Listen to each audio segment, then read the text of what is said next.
जय हिंद दोस्तों, आपके अपने YouTube चैनल कुमार RCC में स्वागत है। तो आइए हम लोग जय प्रक्रम का पार्ट 1 हम लोग पढ़ चुके थे। आज हम लोग पार्ट 2 देखेंगे। और वीडियो शुरू करने से पहले आप लोग से रिक्वेस्ट है कि यदि आप हमारे YouTube चैनल पे पहली बार आ रहे हैं तो हमारे YouTube चैनल को सब्सक्राइब कर दें, साथ ही साथ वीडियो को लाइक कर दें और बेल आइकन को दबाना ना भूलें, क्योंकि हम एजुकेशन से संबंधित जो भी वीडियो बनाएं उसका नोटिफिकेशन सबसे पहले आप तक पहुंच सके। तो चलिए हम लोग आज जय प्रक्रम न्यूट्रिएंट्स अर्थात जय प्रक्रम पोषण के बारे में हम लोग पार्ट 1 में पढ़ लिए थे कुछ भाग, और आज हम लोग उसके आगे पढ़ेंगे। यदि आपके मित्र, सगे संबंधी आपके साथ ही मैट्रिक एग्जाम की तैयारियां कर रहे हैं तो आप इस वीडियो को उनके तक शेयर कर दीजिए ताकि वह भी इस क्लास को मिस ना करें। तो चलिए आज की क्लास हम लोग शुरू करते हैं। हमारा जो चैप्टर था जय प्रक्रम पोषण,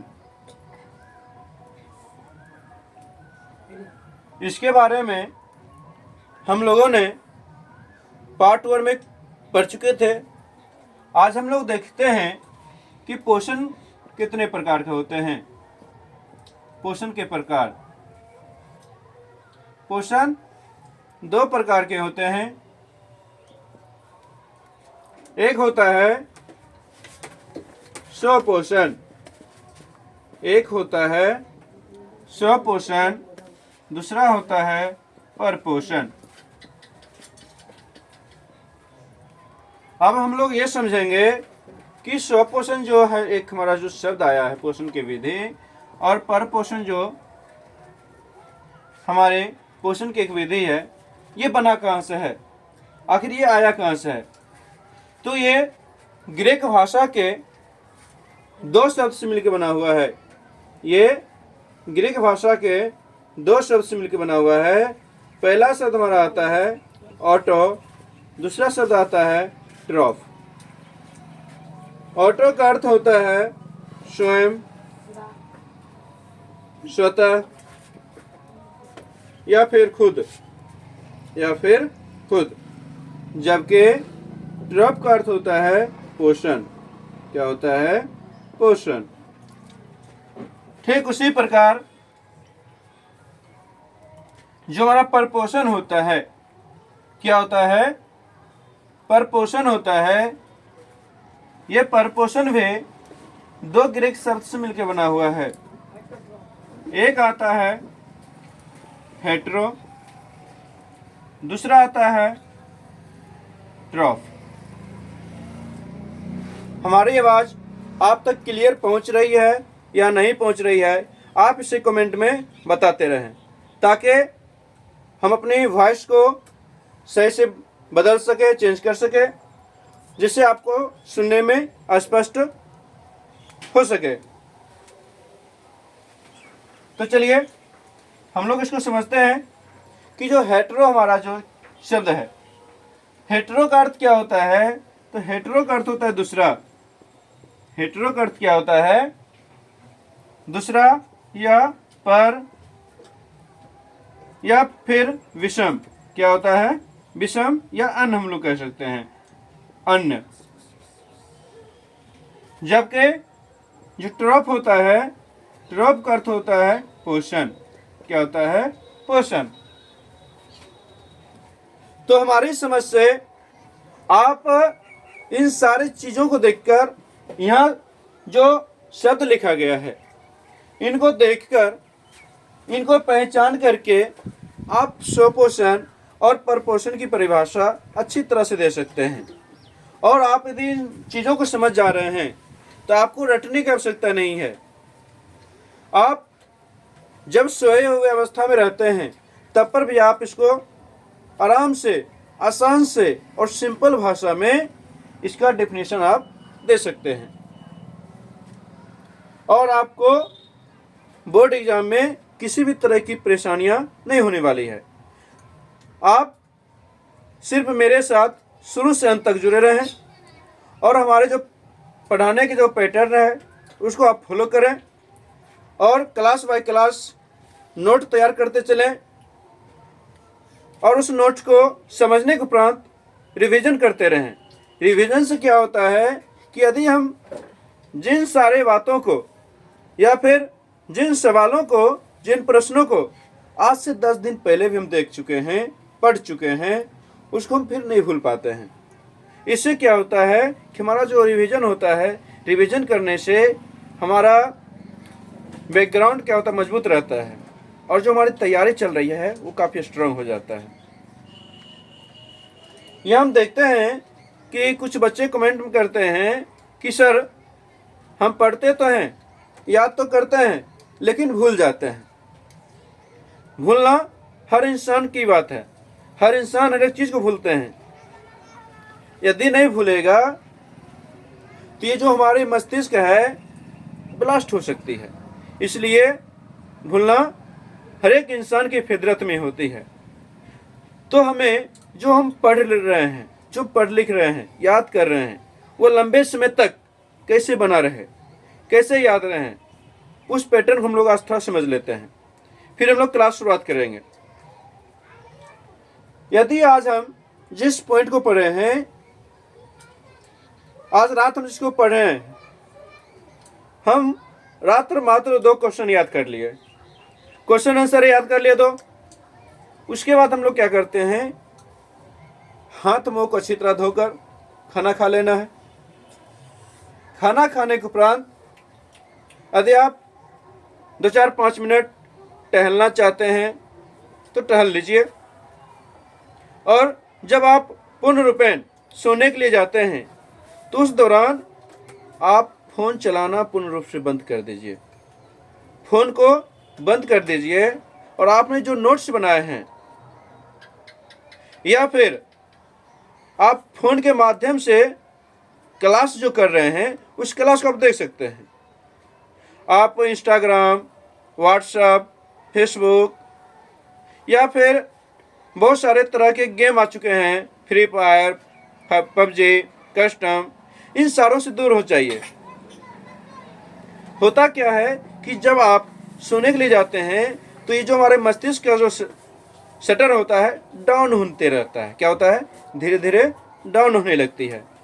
तो उस अवस्था में जब हम जिस चीज़ को देखते हुए सोते हैं तो हमारे दिमाग को ये फिक्स हो जाता है, उसे ये याद रह जाती है कि जो हमारा निर्माण किया गया है इस खोपड़ी में, हमारे मस्तिष्क का जो निर्माण किया गया है आखिर किस लिए किया गया है। तो उसको पता है कि हम जब शट डाउन हो रहे हैं उस अवस्था में क्या करते जा रहे हैं, पढ़ते हुए सो रहे हैं। जब उन चीज़ों को पढ़ते हुए सो जाते हैं और सुबह में जब उठकर जो रात में पढ़ते हुए सोए थे उसको आधे घंटा 1 घंटा देख लेते हैं, एक नज़र उसको पढ़ लेते हैं, तो फिर क्या होती है, वो बातें याद आ जाती है। क्योंकि जिन चीज़ों को हम देखते हुए पढ़ते हुए सोए हैं उसी चीज़ों को जब हमारी आँख खुलती है तो उन्हीं चीज़ों को देखता है। इससे क्या होती है, हमारी जो स्मरण शक्ति होती है मजबूत होती है और उस अवस्था में हमें भूलने की संभावनाएं घट जाती है। तो इसलिए आप इसको फॉलो करके देख सकते हैं कि जब आप कल से नहीं, आज से क्या करना है, आज रात में आप जितनी भी क्वेश्चन आपको याद हो जाती है उसको याद करने के बाद जब आप खाना खाकर सोने के लिए जाते हैं बेड पे, तो आप नोटबुक के माध्यम से हो या जो पढ़ाई जो किए हैं उसका जो वीडियो आपके पास है उसको आप देखते हुए सो जाइए। जहाँ तक हम कहेंगे, यदि आप जो पढ़ाई कर रहे हैं तो मोबाइल को बंद करके देख करिए, क्योंकि पढ़ाई जब आप सोने जाते हैं उसमें आपकी आंखों पर फ़ोन का रेडिएशन आता है। तो आप उस अवस्था में फ़ोन को बंद कर दीजिए और आप नोटबुक जो तैयार किए हुए हैं उस नोटबुक के माध्यम से आप पढ़ते पढ़ते सो जाइए। और जब आप सुबह में उठते हैं तो आप उसी नोटबुक के माध्यम से, जिसको आपने हमारे क्लास के माध्यम से जो नोटबुक तैयार किए हैं, उन नोटबुक के माध्यम से एक बार पढ़ के देखिए। और पढ़ने के बाद आप देखिएगा कि पिछली बार कि जो आपको याद करने का जो तरीका था और आप हमारे बतलाए गए तरीके के अनुसार आपने जब तैयारियां की हैं, यादें किए हैं, तो दोनों में फर्क क्यों दिखेगा? क्योंकि पहले जो आप याद करते होंगे उसको आपको लगता है हमको याद हो चुका है।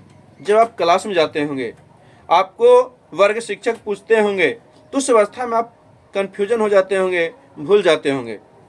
लेकिन जब आप इस तरह से जाएंगे तो आपके जो क्लास टीचर होते हैं वो आज नहीं 2 दिन बाद भी आपसे प्रश्न करते हैं उस चीज़ के बारे में, तो आप आराम से उसके जवाब दे सकते हैं, क्योंकि आप उन चीज़ों को समझ चुके हैं और आपका मस्तिष्क उसको अच्छी तरह से रीड कर चुके हैं, पढ़ चुके हैं।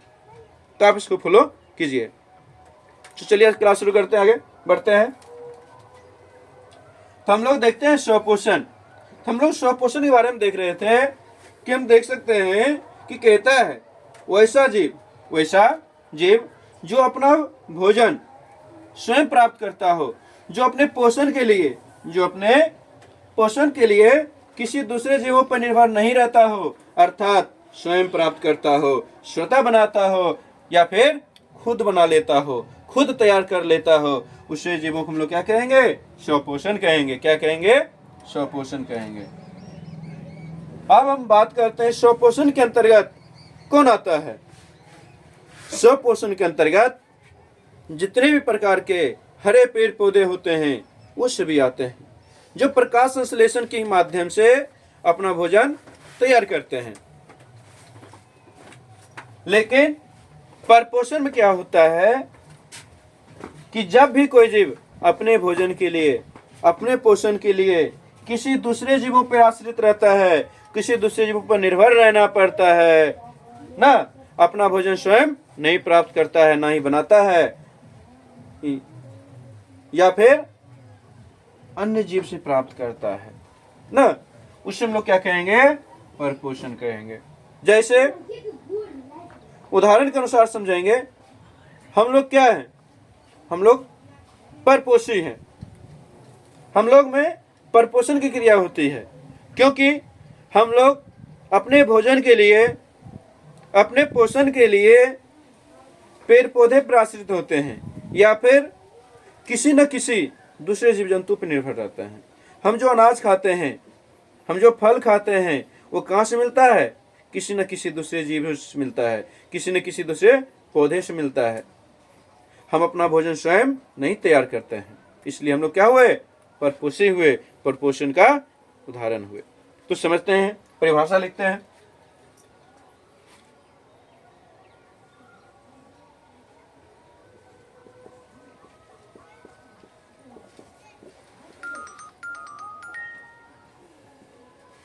क्या लिखेंगे?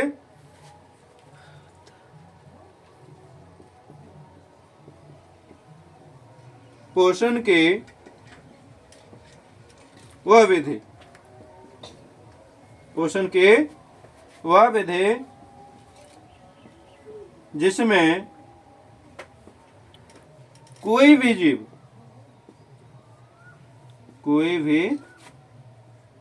जीव अपना भोजन स्वयं प्राप्त करता हो, स्वयं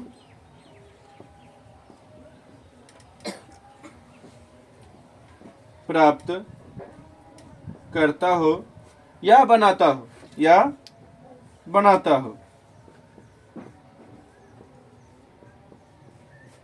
उसे क्या कहेंगे?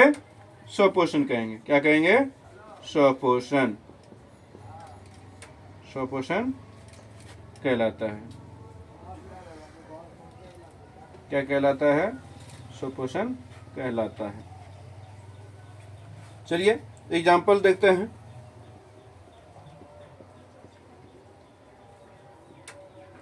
नहीं बाबू, ये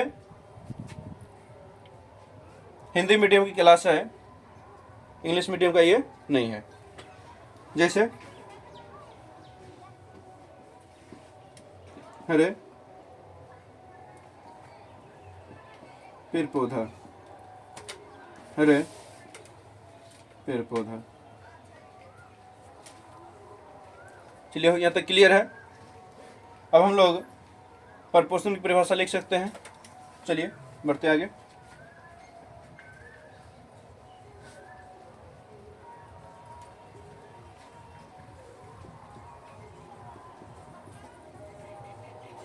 प्रपोर्शन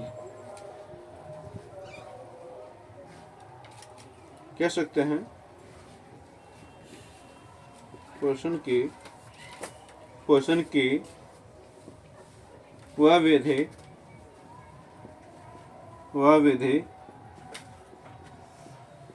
जिसमें जीव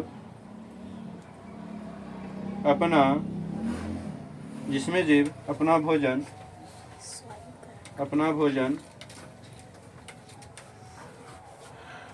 स्वयं न प्राप्त करता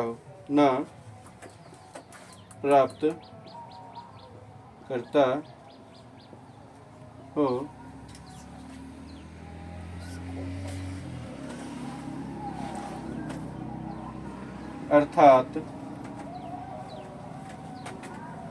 अर्थात अपने पोषण के लिए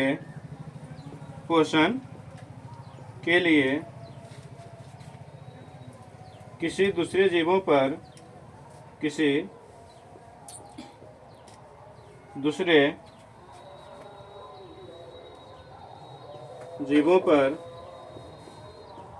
पर निर्भर रहता हो उसे परपोषण कहते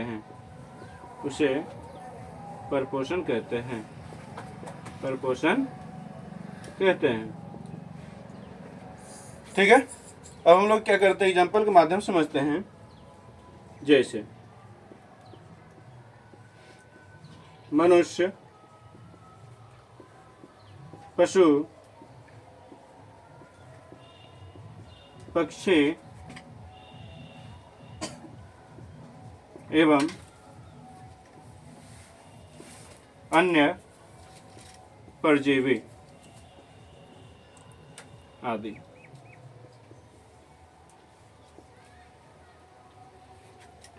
यहाँ तक समझ बात आ गई? तो चलिए अब यहाँ तक पर लिखिए, फिर मिलते हैं अगले क्लास में। यहाँ तक के लिए जय हिंद।